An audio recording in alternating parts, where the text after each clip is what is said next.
बच्चों, आज हम कक्षा 8वीं अध्याय 1 फसल उत्पादन एवं प्रबंध पार्ट 1 के बारे में पढ़ेंगे। तो चलिए शुरू करते हैं। खुरपी यह एक ऐसा यंत्र है जिसकी सहायता से मिट्टी को उलटने पलटने का कार्य किया जाता है। यह हल्का होता है। इसका उपयोग हाथ से किया जाता है। यह साधारणतः कृषि कार्य, बागवानी कार्य इत्यादि में किया जाता है। दरांती दरांती जिसे क्षेत्रीय भाषा में हंसिया भी कहा जाता है, इसका उपयोग फसल काटने, मिट्टी पलटने, घास काटने, लकड़ी छीलने इत्यादि के रूप में किया जाता है। यह औजार कृषि करने वाले सभी कृषकों के पास पाया जाता है। यह औजार छोटा होता है और सभी कृषकों के पास यह महत्वपूर्ण औजार माना जाता है। यह काम करने के लिए बहुत ही महत्वपूर्ण होता है। बेलचा बेलचा द्वारा मिट्टी, अनाज आदि को उठाकर टोकने में भरते हैं। इसका उपयोग उर्वरक मिलाने में, जुताई के उपयोग में, घास छीलने आदि में उपयोग किया जाता है। यह किसानों का सबसे महत्वपूर्ण औजार है। यह प्रायः सभी किसानों के पास में पाया जाता है।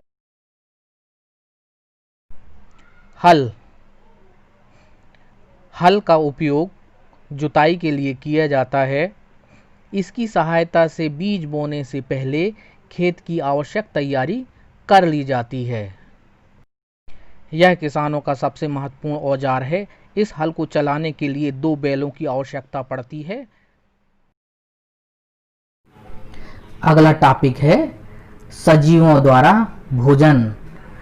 हम जानते हैं कि सभी सजीवों अर्थात ऐसे जीव जंतु जिसमें जीवन है, सभी को भोजन की आवश्यकता होती है। पेड़ पौधे अपना भोजन स्वयं बनाते हैं। उनके भोजन बनाने की क्रिया प्रकाश संश्लेषण कहलाती है। परंतु आप क्या जानते हैं, मनुष्य और सभी जंतु अपना भोजन नहीं बनाते हैं। मनुष्य और अन्य जीव जंतु अपना भोजन पौधों अथवा जंतुओं से प्राप्त करते हैं या दोनों से प्राप्त करते हैं। आप जानते हैं हम भोजन क्यों ग्रहण करते हैं? सोचें। हाँ, बिल्कुल सही सोचा आपने। हम भोजन इसलिए ग्रहण करते हैं क्योंकि हमें उससे ऊर्जा प्राप्त होती है, जिससे उस ऊर्जा से हम विभिन्न क्रियाएं करते हैं। जैसे हम भोजन का पाचन करते हैं, अर्थात हम भोजन को पचाते हैं। हम श्वसन करते हैं, अर्थात उस ऊर्जा से हम सांस लेते हैं। हम उत्सर्जन करते हैं। इस प्रकार से समस्त क्रियाएं हम ऊर्जा प्राप्त करके करते हैं और यह ऊर्जा भोजन से प्राप्त होती है। बच्चों, अगला टॉपिक है कृषि पद्धतियाँ। आप तो समझ ही गए हैं कि जीवन जीने के लिए भोजन की आवश्यकता होती है। क्या पता है, हमारे देश की विशाल जनसंख्या के भोजन के लिए नियमित रूप से फसलों का उत्पादन करना पड़ता है, अर्थात प्रत्येक वर्ष फसल का उत्पादन करना पड़ता है तथा फसलों की देखभाल बड़ी ही सावधानी से करना पड़ता है। अब फसल की बारी आती है तो हमारे दिमाग में एक प्रश्न उठता है कि फसल क्या है? क्या एक पौधा लगा देने से फसल होती है? क्या 1 या 2 पौधे लगा देने से फसल होती है? तो बिल्कुल गलत सोचा आपने। पता है आपको, जब एक ही किस्म के पौधे किसी स्थान पर बड़े पैमाने में उगाते हैं तो इसे फसल कहते हैं। उदाहरण के लिए गेहूं की फसल का अर्थ है किसी खेत में उगाए जाने वाले सभी गेहूं के पौधे। क्या आपको यह भी पता है फसलें विभिन्न प्रकार की होती हैं? आपने सुना होगा अन्न की फसल, सब्जी की फसल, फल की फसल, इस प्रकार से तो सुना ही होगा।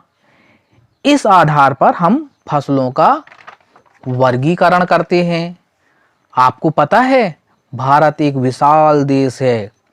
यहाँ का तापमान, आर्द्रता और वर्षा जैसी जलवायु की परिस्थितियाँ अलग अलग स्थानों पर अलग अलग होती हैं। इसी कारण देश के विभिन्न भागों में विभिन्न प्रकार की फसलों को उगाया जाता है।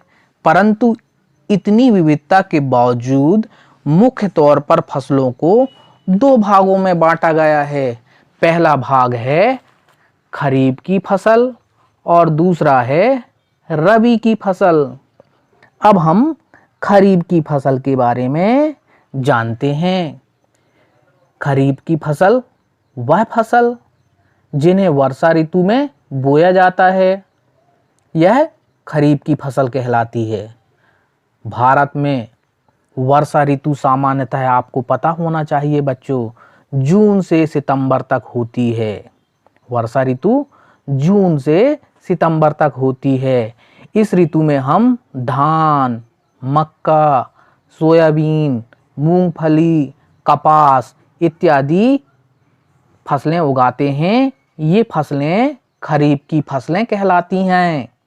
हमेशा याद रखना पड़ेगा आपको कि धान, मक्का, सोयाबीन, मूंगफली, कपास ये खरीफ की फसलें मानी जाती हैं और ये जून से सितंबर तक इन फसलों को उगाया जाता है। इसी प्रकार से रबी की फसल शीत ऋतु अर्थात अक्टूबर से मार्च में उगाई जाने वाली फसलें रबी की फसलें कहलाती हैं। इन रबी की फसलों में गेहूं, चना, मटर, सरसों तथा अलसी ये सभी रबी की फसलें के उदाहरण हैं। इसके अलावा कई स्थानों पर दालें और सब्जियां ग्रीष्म ऋतु में भी उगाई जाती हैं। तो आपको इस बात का ध्यान रखना पड़ेगा कि रबी की फसलें कौन कौन सी हैं। तो रबी की फसलें हैं गेहूं, चना, मटर, सरसों, अलसी, ये सभी रबी की फसलें मानी जाती हैं। ये फसलें शीत ऋतु में उगाई जाती हैं। शीत ऋतु का काल अक्टूबर से मार्च तक माना गया है।